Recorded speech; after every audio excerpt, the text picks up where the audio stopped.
자, 이제 물리학원의 마지막 대단원입니다. 파동과 정보통신에 대해서 이제 배워볼 건데, 오늘은 그 단원을 그냥 소개하는 순서를 가지도록 할게요.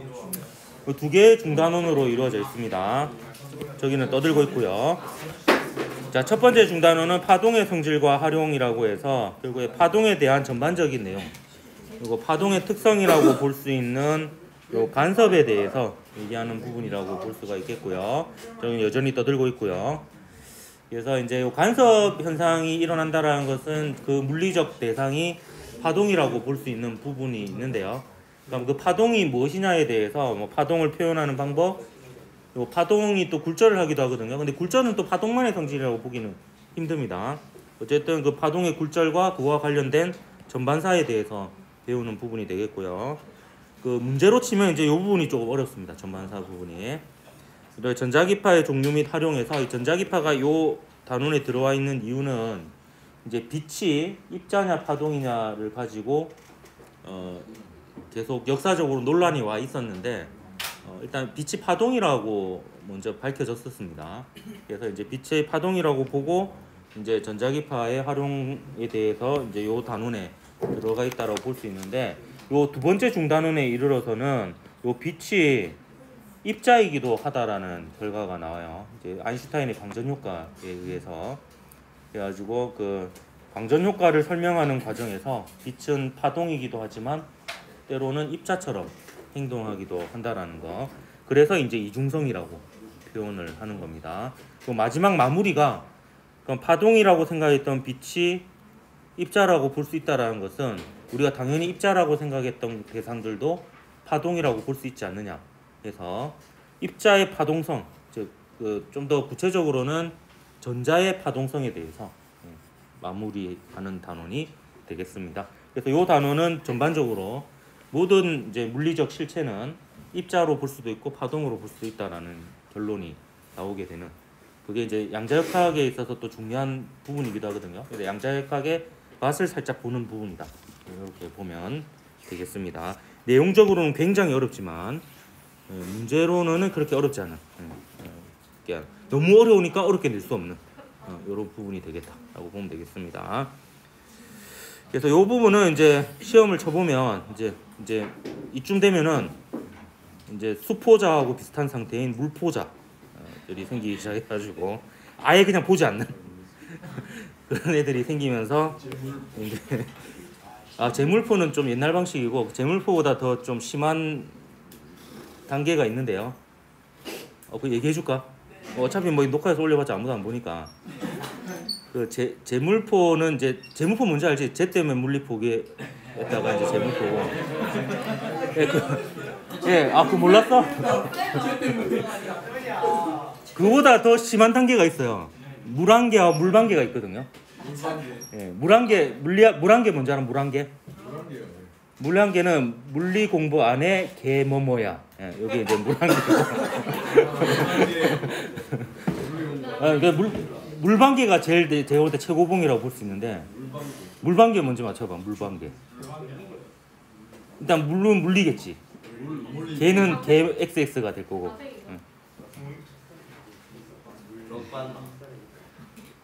아니요, 이게 물방개는 물리 공부 방해하지 마 개 XX야.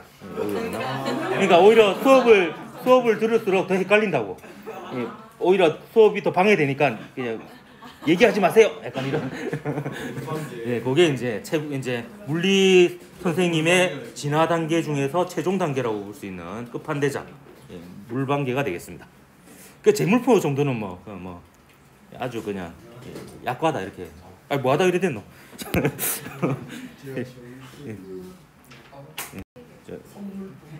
자, 요 처음 단원에서 배울 게 파동의 표현인데, 파동의 기본 요소인 뭐 마루라는 용어, 고리라는 용어, 진폭, 파장, 주기, 진동수 이런 것들에 대해서 배우게 될 겁니다. 이건 뭐 차차 할 거니까 또 그런 거에 대해서 배운다 정도만 하도록 할게요. 그래서 파동을 표현하는 여러 가지 물리량들에 대해 배울 거고요. 그다음에 파동의 굴절에 대해서 배울 텐데, 이 굴절은 그 파동만의 성질은 아니에요. 이게 이제 페르마의 최소 시간의 원리라고 볼 수 있는데, 요게 이제 요런 경우에도 적용이 됩니다.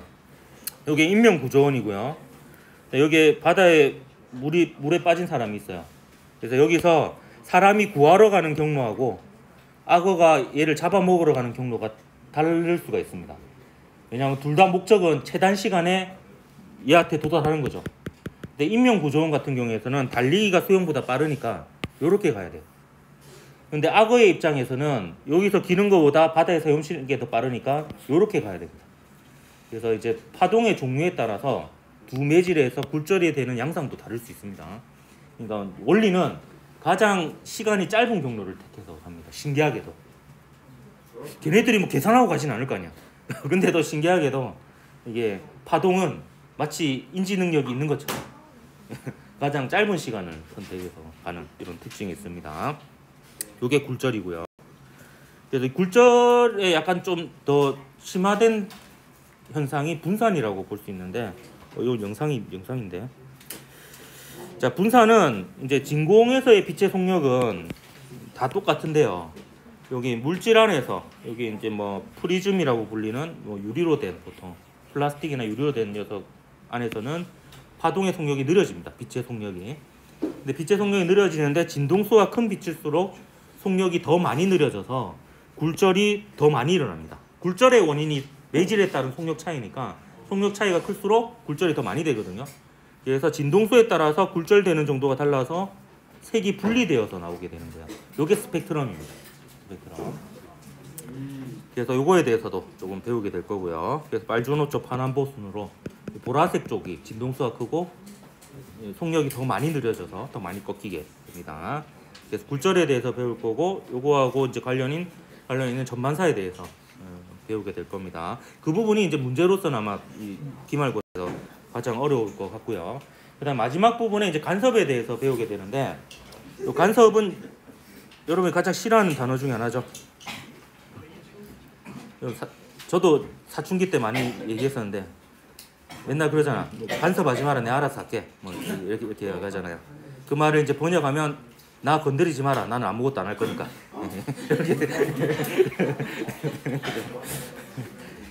간섭은 이제 그 토마스 영이라는 영국의 역시 물리학자입니다. 이 사람이 이제 최초로 했던 실험인데, 이 사람이 실험을 할 때는 요 단일 슬릿과 이중 슬릿을 두 개를 다 이용을 했습니다. 요 단일 슬릿은 어떻게 만드냐면 요 프레파라트 같은 거 있죠? 투명한 유리 여기에다가 그 촛불로 그름을 만들어요. 그름을 막 시커멓게 그름을 만든 다음에 여기에다가 면도날로 싹 끄으면 요 부분만 이제 하얘 투명해집니다. 다시. 그러면 이제 이게 단일 슬릿이에요. 그럼 이 단일 슬릿을 통과한 빛은 대체로 위상이 같다라고 볼 수가 있어요. 그러니까 마루면 마루, 골이면 골, 이렇게 그 근처에 있는 빛이니까요. 그래서 위상이 같은 빛을 만들어서 이중 슬릿에 보냅니다. 이중 슬릿은 면도날 두 개를 겹쳐가지고 끄면 아주 틈이 좁은 두 개의 투명한 선이 만들어지거든요. 요 사이의 거리는 나중에 여러분이 실제로 실험을 해볼 건데 0.1mm, 0.2mm 뭐 이 정도 수준입니다. 또 여러분이 실험할 때는 요 단일 슬릿을 쓰지 않을 거예요. 쓰지 않고 지금 현대에서는 이중 슬릿 실험을 할 때 레이저를 씁니다. 레이저가 이미 결이 다 맞는 빛이거든요. 그래서 레이저를 바로 이중 슬릿에 비춰서 실험을 할 겁니다. 그럼 이 실험을 왜 했냐면 빛이 파동이면 요 중심점에는 얘가 마루에서 출발을 했으면 마루나 골 똑같은 위상으로 만나게 돼서 마루는 더 높아지고 골은 더 깊어지고 진폭이 더 커집니다. 그래서 밝은 무늬가 나오게 되고요. 근데 이가 점점 갈수록 요 빛하고 요 빛 사이의 경로 차이가 점점 커지거든요. 근데 나중에 간섭에 대해서 배우겠지만 경로 차이가 반파장이 되면 혹은 반파장이 홀수배가 되면 마루하고 골이 만나서 상쇄가 돼버립니다. 그럼 이제 어두운 무늬가 되고, 다시 경로 차이가 한 파장만큼 차이 나면, 반파장의 짝수배만큼 차이 나면 마루는 마루, 골은 골끼리 똑같이 만나게 되어서 또 이제 보강 간섭이 일어나게 됩니다. 그래서 밝고 어둡고 이런 무늬가 나타나는 것으로 보아 빛은 간섭 현상을 일으키는 파동이다라고 이제 결론을 지을 수 있었던 최초의 실험이었다, 이렇게 볼 수 있습니다. 그래서 토마스 영이 빛의 이중 슬릿 실험을 함으로 해서 좀 대세가 이제 빛은 파동이다 쪽으로 대세가 굳혀갔습니다. 근데 아직까지도 그 빛이 파동이라는 걸 믿지 않은 과학자들이 많이 있었어요. 왜냐하면 뉴턴이 입자라고 했거든요. 그래서 이제 뉴턴의 신봉자들이 많이 있었기 때문에 이런 과학적 결과가 나왔음에도 불구하고 과학도 사람이 하는 학문이다 보니까 뉴턴이라는 위대한 또 물리학자가 빛이 입자라고 하니까 했었으니까 빛이 입자일 것이다 이렇게 이제 얘기를 한 거죠. 근데 뭐 나중에는 결국에는 이제 다 파동이라고 받아들여집니다. 다른 더 보조적인 실험들이 많이 생겨가지고요. 그 빛의 간섭과 관련된 또 하나의 현상이 요 정상파예요. 요 정상파는 기타 줄에서 진동 같은 건데 정상파도 물리에서 좀 중요한 대상이긴 하거든요. 요 정상파는 완전히 동일한 두 파동이 지속적으로 계속 만나면 마치 제자리에서 진동하는 듯한 파동이 만들어져요. 요 좀 파란색 파동은 계속 오른쪽으로 가고 있고 빨간색 파동은 계속 왼쪽으로 가고 있죠. 요게 이제 이걸 한 30분 동안 보고 있으면 이해가 될 거예요. 요게 이제 이상이 서로 더해지거든요. 간섭은 플러스는 더해지고 마이너스는 더 마이너스로 붙어지고 그래서 요게 이제 지속적으로 계속 만나는 게 요 정상파라고 볼 수 있습니다. 그래서 요거에 대해서도 좀 배울 거고요. 그래서 이 단원으로 넘어가면 이제 이런 얘기가 나와요. 중단원 두 번째 단원에 우리가 듣고 보는 소리와 빛은 파동이라고 이제 거의 일단 첫 번째 중단원에서는 결론이 이루어지거든요. 근데 이제 이 단원 두 번째 중단원에서 첫 번째 소단원에서 아인슈타인이 빛은 입자다라고 다시 얘기를 합니다. 광전 효과를 설명하면서요. 근데 또 나중에 되면 드브로이라는 물리학자가 다시 또 전자는 당연히 입자인데요. 전자가 또 파동이라고 얘기를 해요. 이게 더 나아가서 전자가 입자 아니야? 그러면 뭐야? 소리도 파동인데 소리도 입자야? 놀랍게도 이것도 이론이 있다라고 해요. 러시아의 어떤 물리학자가 소리를 입자라고 간주를 하고 모든 현상을 설명을 성공을 했다라고 합니다. 그래서 모든 물리적 대상은 파동이기도 하고 입자이기도 하다. 이렇게 볼 수가 있어요. 그래서 이거와 관련해서 이제 그 황희정승의 이제 삼가재상이라는 말에 대해서 소개를 해보면 조선시대 황희정승의 일화에 나오는 말로 삼가란 곧 세 번 옳다라는 뜻인데 황희정승 집에 하녀 둘이 싸우다가 황희정승이 와서 하소연을 했대요. 그래서 한 하녀가 자기의 사정을 얘기하자 황희정승이 말했대요. 네 말이 맞네. 조금 있다가 다른 하녀가 와서 자기가 옳다고 주장하자 황희정승이 또 얘기했대요. 네 말도 맞다. 이랬더니 그 광경을 보고 부인이 말했대요. 두 사람이 서로 다른 얘기를 하는데 둘이 다 옳다고 하시면 어떻게 하십니까? 그러자 황희정승이 당신의 말도 옳습니다. 이렇게 말한 뒤 책을 계속해서 읽었다고 해요. 그때 황희정승이 읽은 책이 바로 이 두 권의 책이 되겠습니다. 네. 자, 제가 제일 추천하는 책은 이 책이에요. 김상욱의 양자공부라는 책인데 이 양자역학과 관련된 교양 도서 중에서 제가 보기에는 이제 가장 쉽게 쓰여진 책인데 그럼에도 불구하고 이해하기는 어렵습니다. 근데 읽다 보면은 이해하기는 어려운데 재미있는 이상한 경험을 하게 될 거예요. 이 책의 또 좋은 점이 뭐냐면 이 맨 뒤쪽에 양자역학에 대해서 쓴 교양과학 도서를 아주 여러 권 그 책의 특징과 함께 소개해 놓은 그런 글들이 있어요. 거기서 이제 이 책을 소개하기를 이제 이 책이 양자 물리학사를 설명하는 책 중에서는 가장 최고라고 얘기할 수 있다라고 하면서 소개를 한 책이 있거든요. 이게 이제 양자 물리학 100년사로 양자역학이 이제 발전되어 온 과정을 설명하는 책인데 특히 그 솔베이 회의라고 여러 물리학자들이 모여서 회의했던 그 내용을 굉장히 자세하게 이렇게 서술하고 있는데 요거는 제가 추천하기를 사실 지금 읽으면은 무슨 말인지 이해하기가 굉장히 어렵고 나중에 그 대학교 가서 양자역학을 공부할 일이 생기면 그 학기에 시작하기 전에 한번 읽어보고 그 끝나고도 한번 읽어보고 이렇게 해보면 좀 도움이 될 것 같습니다. 예전에 학교에서 한번 요 책을 해설하는 보충 수업을 한 적도 있어요. 15시간. 그래가지고 그때 이제 제가 사기를 친 거죠. 어째 보면 저도 잘 모르면서 막 아는 척하면서 막 이렇게 설명을 했던 그런 기억이 납니다. 유튜브에 이제 옥승환이라고 검색해 보면 그 강의가 올라와 있습니다.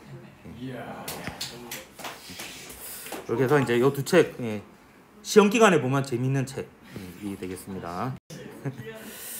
자, 빛의 본질에 의해서 이제 어찌 보면 그 대가리라고 할 수 있는 사람들은 다 입자라고 한 것 같아요. 뉴턴이 보면 토스트 이름이기도 하죠. 아이작 토스트. 예. 뉴턴이 만든. 네, 여기도 앞에 있더만 아이작 토스트. 네. 자, 프리즘을 이용하여 빛과 색의 다양한 성질에 대해서 논의하고 광학이라는 책을 써서 냈어요. 그래서 거기에 이제 빛이 입자라고 주장을 하면서 그 근거가 있는데 저도 옛날에는 좀 보고 이렇게 해서 까먹었습니다.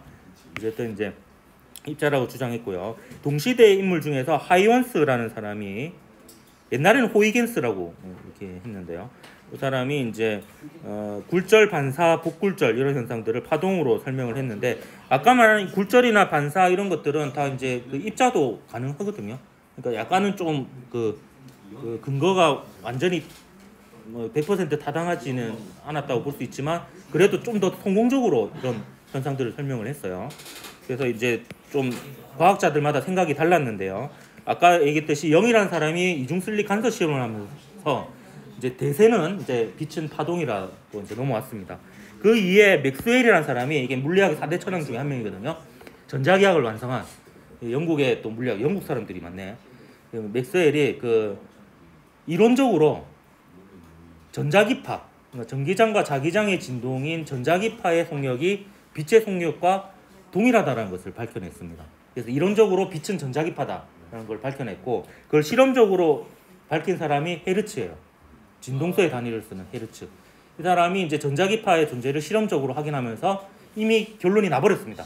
이제 100% 과학자들은 빛은 파동이다라고 거의 생각을 했는데 거의 끝난 게임이었는데요. 나중에 이제 아인슈타인이 그 광전 효과라는 현상을 설명하려면 빛을 그 파동이라고 하면 설명 안 된다. 빛을 입자로 봐야 된다. 해가지고 다시 혼란의 시대가 시작되는 이런 과정이 있었습니다. 그래서 그때 이제 아인슈타인이 한 게 이제 광량자설인데요. 이거는 누가 빨리 끝내달라고 하니까 내용을 그냥 하지 말게요. 내용 안 하고 그때 가서 그냥 얘기를 하도록 하겠습니다. 자, 간단하게 얘기하면 약간 이 정도만 얘기하도록 할게요. 이게 에너지적인 측면에서 보면 입자가 에너지를 전달하는 방식하고요. 파동이 에너지를 전달하는 방식이 좀 다릅니다. 입자는요. 불연속적으로 충돌에 의해서 한 번에 에너지를 전달해요. 근데 파동은요. 연속적으로 에너지를 전달합니다.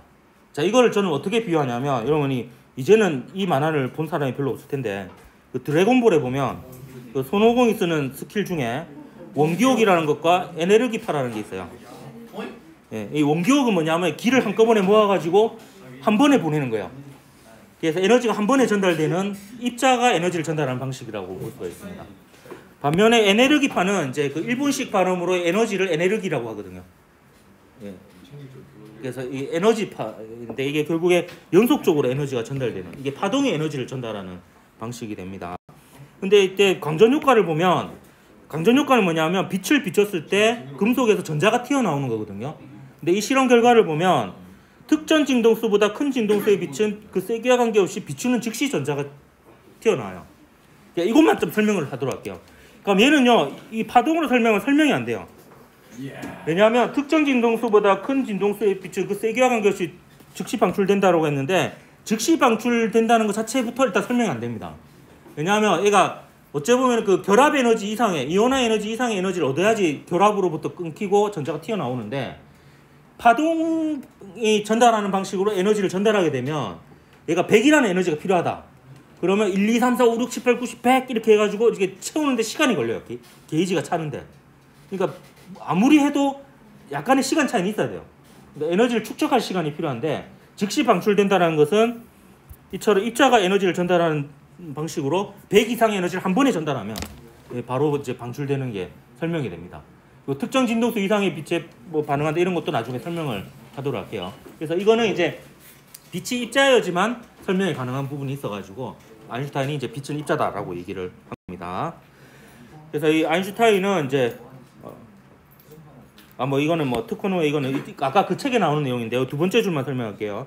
아인슈타인은 상대성 이론을 갖다가 단순히 뉴턴과 같은 사람이 이미 개발해서 정립한 결과를 약간 수정한 정도라고 생각을 했고요. 여러분 그 상대성 이론을 더 중요하다 발견으로 생각하고 그런 논란 막 있었잖아요. 그때 아인슈타인이 광량자설로 그 노벨 물리학상을 받았는데 왜 상대성 이론을 주지 않았느냐.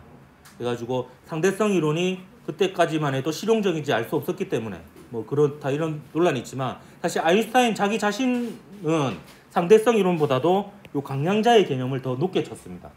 그래서 이 광량자의 개념은 오로지 자신에 의해서 개발된 전혀 새로운 것으로 과거의 물리학에서 확실하게 벗어난 것이라고 생각을 했고요.